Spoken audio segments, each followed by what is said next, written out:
Hi, happy fall. Welcome to Module 9. In this module, we'll be talking about students with special needs other than disabilities. And I also want to spend the first few minutes discussing the feedback that you gave. So here are our mini lecture goals for this module. I'll go through the mid-semester feedback. We'll have a brief review of your immersion experience, and then I will talk through special needs other than disabilities, including culturally diverse learners, and then we'll have a quick wrap up.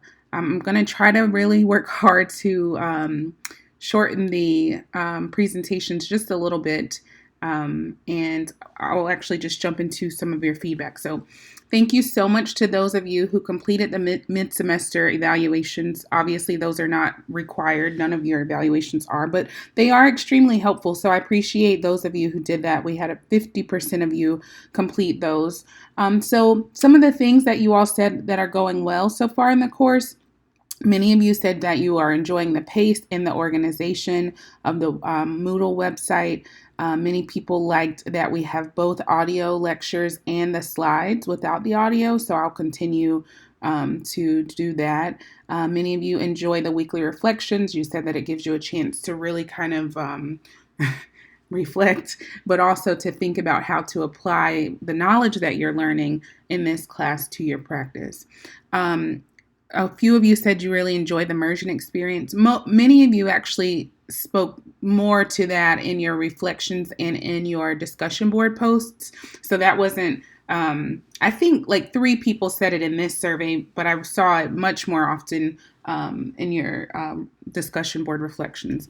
And then several of you said that you're learning a lot in the course, and that makes me extremely happy. I know that online classes can be difficult for some people. There were a couple people who mentioned that, it's not their preferred method of taking a course, and I understand that. I do try really hard to build in ways to learn the material that we're working on, ways to collaborate, but also ways to respect your choice in some cases in taking an online class. So for some of you in some programs, this isn't a required class, and the only way that it's taught at NC State at least is online. For others of you, you are in different programs and you probably took the class because it's online and because you're interested in the content, so it works well for you. So I try to maintain a balance of the flexibility that many people look for in taking an online class, and then respecting the fact that many of you are used to face-to-face classes. So this is still something relatively new for me. I've been teaching online classes for about 2 years now, but I'm always looking for ways to strengthen my pedagogy, and so thank you for your feedback. Some of the things that you all said needs work, logistics. So a few people, or at least 1 or 2 people, said having reminders about assignments. Someone mentioned that you want the due dates on the forum, and then someone mentioned that you want a schedule for the semester. So these things are all available. Now, the reminders about assignments, I did go into Moodle and put big red reminders on the dates that you have assignments due. For example, this week you will see on Module 9 that there's a reminder about your assignment. However, your syllabus is a Google Doc, and it's a Google Doc because it allows the flexibility to make changes. So for example, when the hurricane came, when we had Hurricane Florence, we had to cancel our first immersion week. And then I shifted your discussion forum, so that should actually go on to the next week. But I like to keep it linked as a Google Doc because I can make those changes and you see them right away. So I'm guessing that some people might download your syllabus as a hard copy, or you print it out. I would encourage you to go back, at least now that we're halfway through, and revisit the syllabus, and maybe even save it to your desktop or whatever method would be best for you, so that you can reference it in Google Docs on the actual website. Otherwise, you may have an older version. There haven't been major changes. I think there were a couple dates that I caught that were different. I also went in and I added links to your assignments. So Yes, this is linked. So you'll see that your disability investigation is due this coming Sunday. And then this is a link to the assignment description, which can be found both on Moodle in the folder at the top of Moodle that says, let's see if I can pull it up really quickly without this being too distracting. You can find it in a few places. So that was a little concerning for me, for those of you who said you would like schedules and you would like more descriptions of where materials are, because they are available. So I'm worried that you haven't been accessing these things. So right here, you have assignment descriptions. Your 3 major projects are linked right here on Moodle. In addition, you have over here to the right the syllabus and the course schedule. So the course schedule is literally just a schedule. The syllabus includes the course schedule, so that's what we were just looking at. And then within the syllabus, you have links to the assignments that describe those in detail.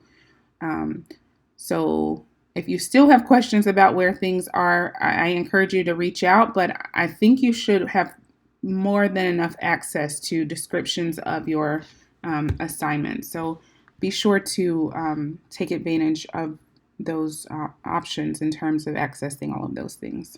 Okay, let's see if I can get this back on. So, immersion review. All right, I know that this was, for some of you, your first time using immersion. For me, it was not it was my first time using it in a class, and especially in an online class. I did an observation with Dr.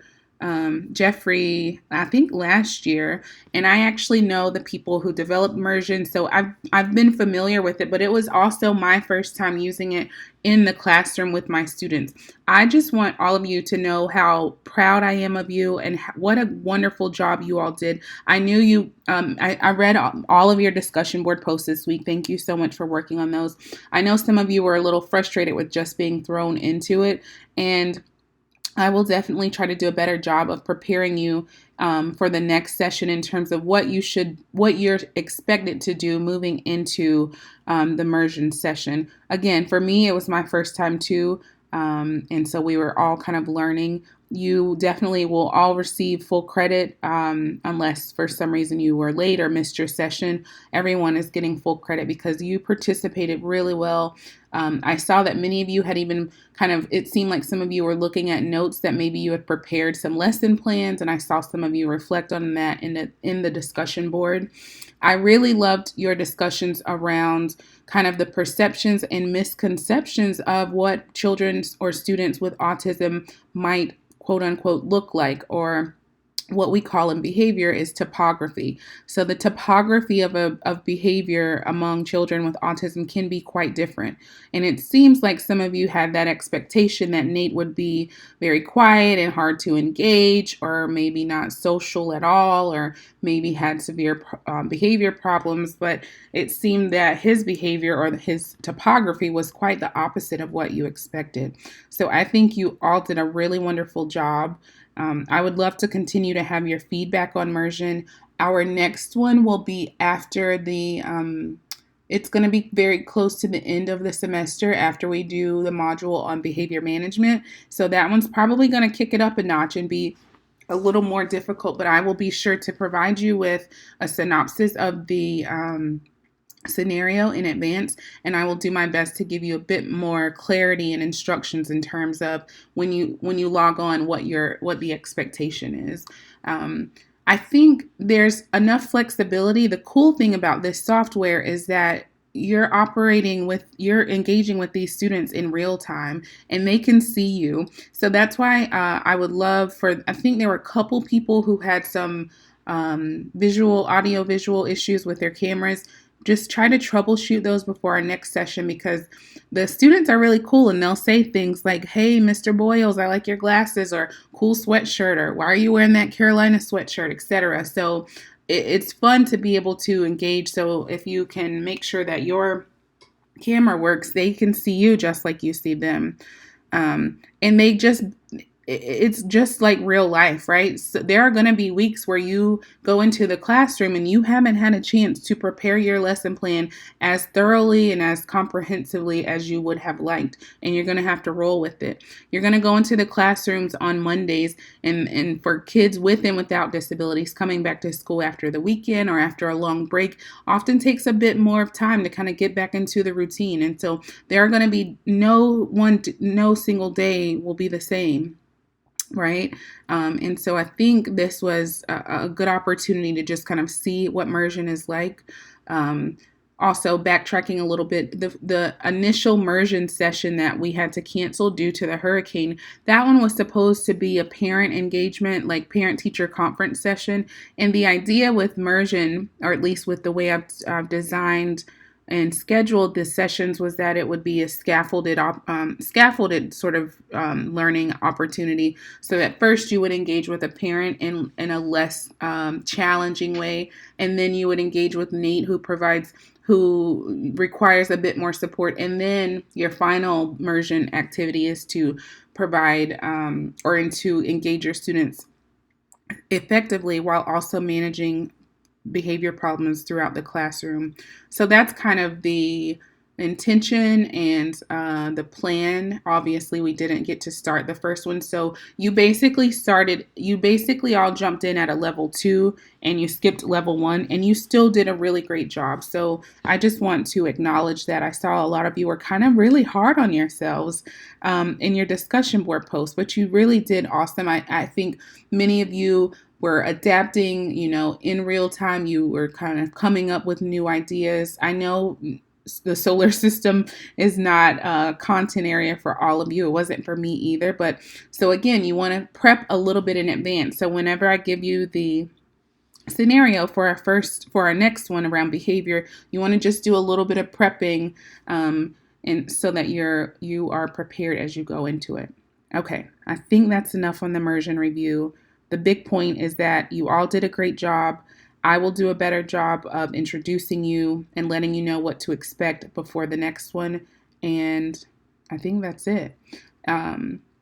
Yes, so let's move into this week's module. Kind of going back to before I jump into that, your feedback, one or two, I think it was really only one person mentioned that the lectures are too long. But guys, I really just chuckled at that, and I appreciate your feedback. I'm not making light of that, but the lectures are audio recorded, so if there's any one part where you feel like it's too long, you can skip it. So you also have the slides without the audio. The audio is really intended to be supplementary for those of you who want some more in-depth examples, those of you who are more auditory learners as opposed to visual only, or for those of you who like the combination of both. So it's different when you have to sit in a class for 3 hours and listen to your professor, but you have the unique opportunity to skip through. You could even potentially speed up if you don't want to skip through it, but you don't want to listen to me for 30 minutes, if that's how long that particular lecture is.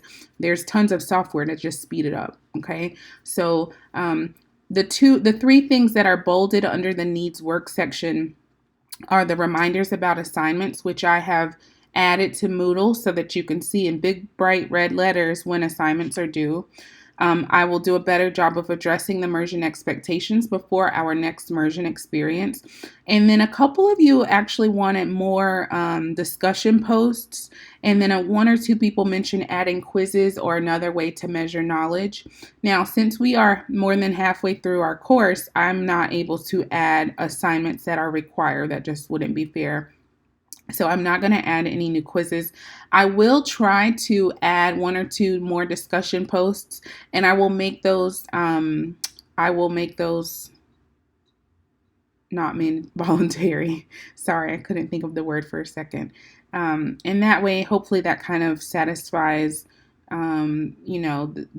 and I understand that it is important to engage, and it looks like many of you are enjoying that. So I'll try to add a couple of those, but I won't be able to make those mandatory because we're more than halfway through the course, and that wouldn't be fair based on the kind of outline and expectations that I've already set forth. I think that was everything. We talked about the logistics. If there's anything else you're struggling with, please feel free to reach out. And again, I'm really excited that you feel like you're learning in this class. That is the ultimate goal. And this is like a special education in a bag kind of course. We're going through all of the disability categories and all of the special education laws and procedures and all of the instructional strategies and behavior management strategies and how to work with parents and how to work with diverse populations in one course. And these are materials, these are topics that are covered in multiple courses if you are getting your degree just in special ed. So do understand that although I hope that you're prepared to lead this class and be able to support learners with disabilities, you are absolutely not going to know everything there is to know about special education, and that's just the nature of the program. Okay. So I'm going to do about another 10 to 15 minutes. I'm going to be flying through some of these slides because I don't want to spend too much time on it. This week is around individuals with with special needs other than disabilities. And I like to include in that conversation the needs of students who are diverse learners, okay? So let's think about how you define diversity. What does that mean to you? And then take a moment to think about ways that you and your either mentor teacher or even you, if you're already in the classroom. I know we have several lateral entry teachers and current gen ed teachers. How do you engage in culturally responsive practices? And then third, do you believe that students from diverse backgrounds have special needs other than disabilities? So think about these things, reflect on your current practice and how your answers to these questions might impact the work that you do in the classroom. It's important to remember that multicultural education is education. And so I think sometimes we think about multiculturalism as a separate part of what we do in education. And it is to some extent in that we need to address the needs of multicultural learners by knowing more about what they bring to the table in terms of their background, in terms of their language, in terms of their experiences. But it is education. So we all have a role to play in providing multicultural education for all of our learners. So as you know, the makeup of U.S. schools have grown to be more and more diverse over the past few decades. And I think there's an estimate, I forget the exact numbers, in what year that that there will essentially be more ethnic diversity in the U.S. than there has ever been, and that there will be more Black and brown children and students more broadly than European American students. And so the dynamics and the history of what this country has looked like, especially in schools, will be quite different.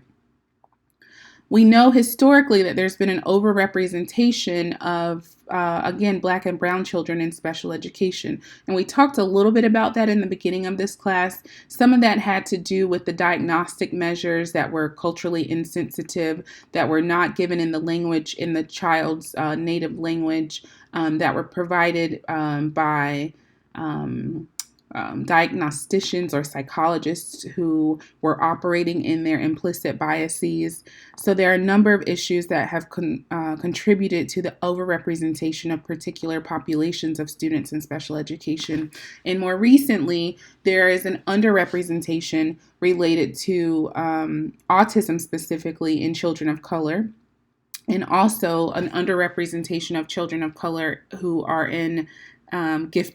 who are identified as gifted learners. So it's important in the work that we do to embed the global perspectives of the students that we teach, the global perspectives of the families that the students are a part of, and to reflect on the global perspectives that you bring to the table. So I know there are some of you in here who have studied abroad. Think about your experiences in those foreign countries and what your experiences were like for your students and for yourself, but also think about your own cultural background and what you bring, what values you bring to the table, what heritage you bring, what language you bring, and really try to reflect on the impact that your experiences, your knowledge, your own implicit biases, because we all have them. It's important to think about what role that plays in your educating of students. So think here, what does culture mean to you? And what does it include? Okay. And then think more about cultural responsiveness. What is that? and then cultural competence. So take a moment, if you aren't familiar with some of these terms, do a quick Google search and then just write down the definitions, because I really want you to understand the difference between being culturally competent and then being culturally responsive.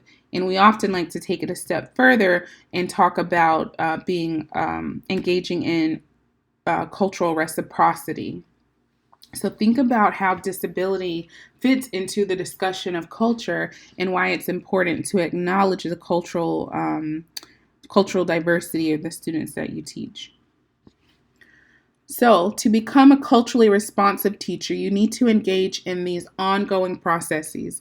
And I'm not going to read each of these, but you can see in the diagram on the right-hand side that the first part is having a sense of self-awareness, having an open attitude, building your awareness of others, learning more about their culture, and then understanding cross-cultural skills and how to embed those into your practices.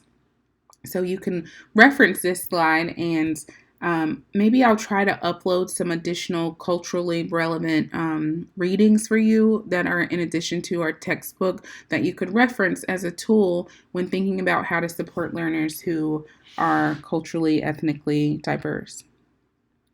So some challenges that we've seen in identifying and serving English language learners, English language learning students with disabilities are here. So there are things like lack of clarity in state policy guidelines, a lot of limited knowledge around linguistic and cultural diversity, and then lack of resources for providing services. So these are challenges that many of us face when serving students who are English language learners. There are some components of serving students with cultural and linguistic diversity that are important. So having clear policy guidelines is critical. Having adequate professional development. I cannot say enough about the PD. So I know you all are going to be super busy teachers. You're going to be tired. Some of you will be coaches. Some of you will be working second jobs. Some of you will be getting master's degrees. Some of you have families. I understand that you're going to be doing a lot. But when you have opportunities to attend professional development trainings, I would really, really encourage you to do so. There are lots of opportunities to go to trainings around, managing behavior, learning more about cultural diversity, partnering with parents, those sorts of things. So do take advantage of those opportunities when you can. Other components of serving students who are culturally and ethnically diverse include effective and valid assessment and instruction. So again, this goes back to the idea that no longer is it okay for us to be administering tests or administering evaluations that are not sensitive to the diversity of the students who are taking them. Okay. And then having interdepartmental collaboration. So you should talk to your team teachers and talk to the specials teachers and talk to the administrators. Find out if they're having the same issues with the student that you're having. And if they are, in fact, not, think about what factors might be contributing to that. Okay. Think about it from a cultural perspective and what you can do to support your learners in that regard.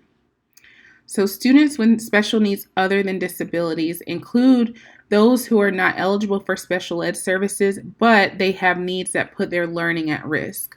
So for this, you might think of students who have, and we'll talk a little bit more about this in a second, but who have ADHD. It may be students who have physical disabilities that do not require them to be in a separate setting, but that does require them to have, let's say, for example, extra time on a test. So I usually use my brother as an example. I'm jumping ahead a little bit here, but my younger brother has a brachial plexus injury in his left arm. And so he does not have, he has very limited use of his left arm. He's able to kind of use it to steady things on, but he's not able to extend his fingers and use his hand. He's played college level football and soccer, and I don't think he ever played baseball. But anyways, he has not let that disability stop him from doing anything that he's wanted to do, and is now, is really thriving. However, while he was younger and still in school, it did impede his ability to write, so he struggled with his writing. He wasn't able to do things like tying his shoes, but his physical disability, the brachial plexus injury, did not have an impact directly on his learning, right? So it wasn't related to an intellectual disability or IQ. It didn't have an impact on his IQ, but he did need extra time for writing because if you can imagine trying to write with one hand, you're not able to hold the paper and steady things. So it meant that he had needs that put his learning at risk because those things become frustrating. And so those are the sorts of issues that if we're able to troubleshoot in advance and provide accommodations for students in advance, then you avoid the later risks of things like behavior problems. Because imagine you getting frustrated or your pencil breaks or your shoe is not untied and you can't do those things without support. Imagine the kind of behaviors that might arise as a result of that frustration. Other students who have special needs aside from disabilities often benefit from the same strategies that we use for students with disabilities. And really, this just is a reflection and a representation of the diverse student population that we're serving. It's not that these students should be in special education, it's just that they need additional accommodations and supports to help them be more successful or be as successful as they can be in their current setting. So 504 plans, I think we talked a little bit about these when we talked about IEPs. This is a result of the Vocational Rehabilitation Act of 1973. And if a student has a 504 plan, it means that they have a substantially limiting major life substantial limits on a major life activity, and it extends beyond the 13 federal categories. So it's not inclusive of autism or intellectual disability. And it's a broader definition than in the IDEA. So it captures students with other needs aside from the 13 categories. So you can read more about 504 plans. I won't read through all of that. And then let's think about ADHD. So is it one of the 13 disability categories? Hopefully your answer was no. I already showed you that. So hopefully you changed your answer to no when you saw that sneak peek. ADHD occurs 2 to 3 times more often in boys than girls. It's typically lifetime. The chronic symptoms are noticed before age 12. It's usually diagnosed in individuals who do not have intellectual disability, and it's often characterized by an inability to regulate attention or to develop executive functions. So we'll talk more about executive functions in a second, but ADHD is probably one of the most common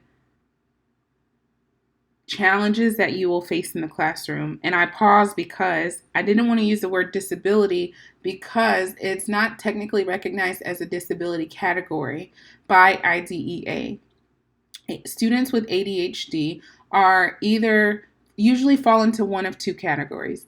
A, they might be diagnosed as OHI or other health impairment if their ADHD is so severe that it's impacting their learning. It may be diagnosed as OHI. The second option is that students who have ADHD will receive a 504 plan, which can accommodate some of their needs. But again, we recognize that that does not include, it is not one of the 13 categories. So for students who have ADHD, that is not severe enough to impact their learning to a certain extent, they may not be eligible for an IEP. So it gets a little bit tricky with ADHD, but it's important to remember that it is not one of the 13 official IDEA categories. So here are some descriptions of what ADHD how it might present in students. So I will let you read through those. And then some more information around ADHD and medications. And then some of the problems that you might experience with students who have ADHD. On this slide, you'll see more about classroom interventions and how you can support students with ADHD. So things like environmental supports, having academic interventions, and using your include strategy. You can also use behavioral interventions in parent education. Having that parent education in the carryover from home to school is really critical for supporting learners who have ADHD. You can read more on this slide about families and how to engage families, thinking about the types of language to use and appropriate ways to support them. Okay, feel free to pause here for a break. We're actually way more than halfway finished because I'm going to wrap up very quickly. So sorry for the timing of this, but you can obviously take a break if you like. If not, keep going. So, executive functioning, I mentioned that in the discussion around ADHD, is a set of mental processes that helps to connect your past experiences with the present action. So, how many of you wake up every morning, you kind of have a routine, and one of the things in your routine is checking your calendar for the day? I know personally, I have so many meetings and activities that I literally rely on my calendar to know what I have coming up. And so that is part of this idea of executive functioning. We use activities we use our executive function to perform activities such as planning and organizing and strategizing and remembering details. So it's not something that we don't all do. It's something that some people need some more support with than others. So read through here about executive functioning and ways to respond to the needs of students who struggle with executive functioning. So this is what difficulties with EF might look like in your classroom. And then here are some strategies that you can use to support learners in that way. And then here are some specific strategies that would work well for you. So not for the learners, but I know sometimes students are like, well, Dr. P, I know we talk a lot about what we should do for students, but like, how can we be more successful as teachers? Well, here are some things that can work for you. You can think about, talking less, right? Providing too much input for students who are already struggling with organization and processing might be challenging for them. So sometimes talking less is more.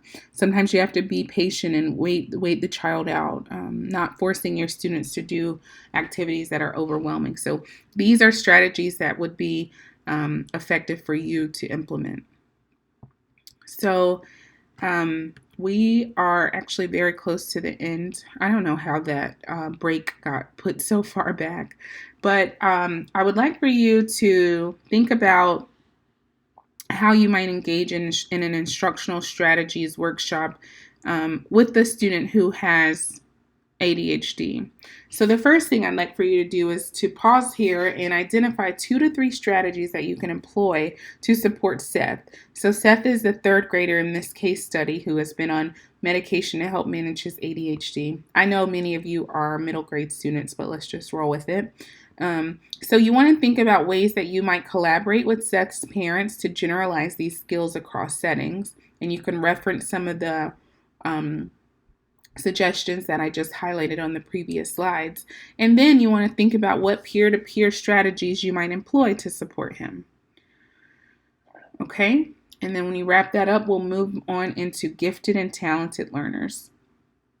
So Jacob Javits Gifted and Talented Students Education Act, this was enacted in the late 80s, and this essentially identifies intellectual, creative, academic, and leadership abilities in students.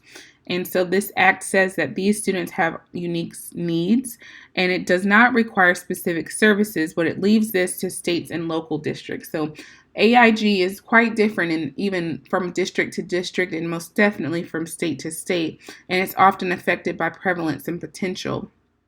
So this is a diagram of Gardner's multiple intelligences, and you can kind of look through the definitions of each of these and how they play a role in our intelligence and in our sort of giftedness. And then you think about the potential of students who are gifted or talented. Some students are quite easily recognized, but in other cases, many of them go unnoticed.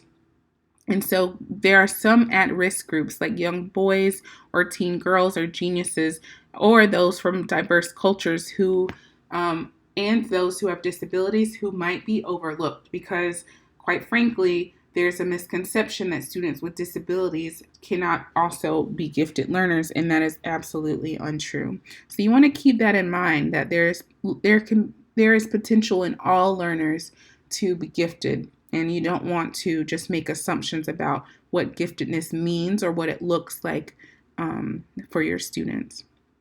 So here are some additional characteristics and needs of students who are gifted and talented, so you can read through those. And then here are some specific interventions. So you might really spend some time thinking about these interventions as they're described in your book. And if you have questions, please feel free to reach out. We'll talk more about differentiation in an upcoming module, and that will really kind of address, probably, I would assume it would address some of the questions you might have in terms of how to support gifted and talented learners. All right, take a break here, and we're going to do another short activity. You can read through this. I won't read it to you, but I do strongly suggest that you do it because it will be really helpful in thinking about how states and school districts define and describe gifted learners and the processes they use for supporting them, okay? And then we're going to wrap up with another enrichment activity in terms of overcoming unique challenges. So on the upcoming pages, there are going to be several scenarios about student learners, and I would like for you to imagine that one or two of them, you can choose maybe two of those scenarios, and imagine that they are a student in your current placement or your classroom, or hopefully, I think all of you should at least be in observations by now or have some classroom that you can reference for these activities. And then I would like for you to draw a concept map that identifies factors to consider and strategies to support your student and his or her family. So the idea here is to really pay attention to who your student is, what they bring to the table, what challenges they might bring, what areas of strength they might bring, and then how can you support your student and his or her family. So again, remember to include each of the steps of include. Think about what we talked about related to diversity, related to gifted learners, and then design a quick concept map that highlights factors to consider, and then strategies to support the students that you choose. So you can select any two of these students. Okay. And then a quick wrap up. So for this week, we have the Friend and Bursic Chapter 8. So now that we are on Module 9, because of the break or whatever happened, at some point in the semester, we went from being on the same module and the same chapter numbers to no longer being aligned. So anyways, if you were relying on that like I was as a reminder, it's not going to work anymore because we are on Module 9 in Chapter 8, okay? For this week, you get a break from your reflection, so you can spend that time focusing on finishing up your disability investigation, which is due on Sunday by 11:55, as always. And then as a reminder, you will have your inclusive teaching proposal, which is due on Sunday, November 11th by 11:55 p.m. So I'll try to do these reminders for your next couple of assignments so that you are all aware. And I think that's everything. As always, if you have questions or concerns, feel free to reach out, and I hope you have a wonderful week. Thank you for listening.